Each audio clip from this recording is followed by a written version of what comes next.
Okay, guys, I'm getting ready to do shackle bushings right now.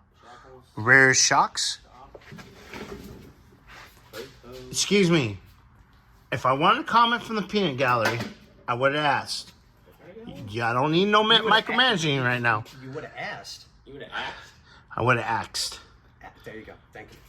So. Thank you for getting my new stuff in there. You would have asked me a question. Ow. Go. Go.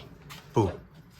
All right. So since I get a comment from the peanut gallery every 2 seconds. Bushings. We got new shocks.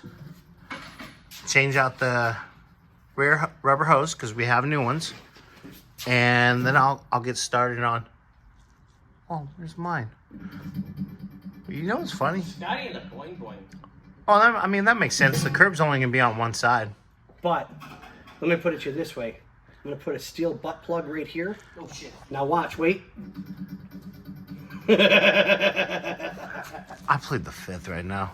I work with children. Oh wait, I'm a child too. Okay, guys. Well, I'll show you what's going on, guys. Got the shocks out, both sides. Yummy. Old. Got the seals out because there's a possibility we're just taking the rear end out so we can scrub this thing because It's so disgusting. yeah, it's bad. Got this side all loosened up. I think when the rear end comes out, it'll give me a little more play so I can actually pop these out.